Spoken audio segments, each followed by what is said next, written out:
There is a type of arthritis called gout that has had a long and interesting history. In fact, it was once known as the disease of the rich. It seems that there was an epidemic of gout in England at around about the time of the 17th century. Many of the important risk factors for gout were most prevalent in that stratum of society, namely alcohol drinking. Bruce Faubert is a 53-year-old salesman, and like all gout sufferers throughout history, his illness began in the kidneys. What often happened in Europe a few hundred years ago was that the royalty had, or the wealthy had access to port and other wines that happened to have been made in containers that contained lead. And it turns out that lead can damage the kidneys, causing you to retain uric acid. Uric acid is usually excreted from the body in the urine. But for reasons not completely understood by scientists, gout sufferers retain too much in their body. The excess uric acid is carried by the bloodstream throughout the body and settles in the joints, usually the foot or big toe. There it forms into microscopic needle-like crystals that inflame the joint and cause severe pain. The buildup generally occurs slowly over time.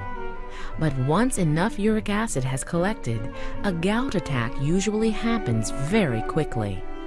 It comes on suddenly, so patients sometimes go to bed feeling well and they wake up in the middle of the night or in the morning with a red, hot, swollen, painful big toe. The night that I finally really got gout is I woke up and my foot was throbbing. It was like a toothache.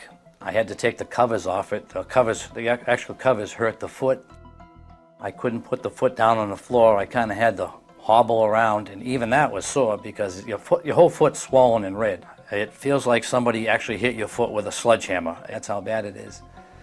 And I thought I broke it, but I didn't know what I did to break it. Bruce visited Dr. Robert Yood at the Fallon Clinic in Worcester, Massachusetts. He presented with classic gout symptoms. To confirm the diagnosis, Dr. Yood performed a test that very easily diagnoses the disease, removing fluid from the affected joint.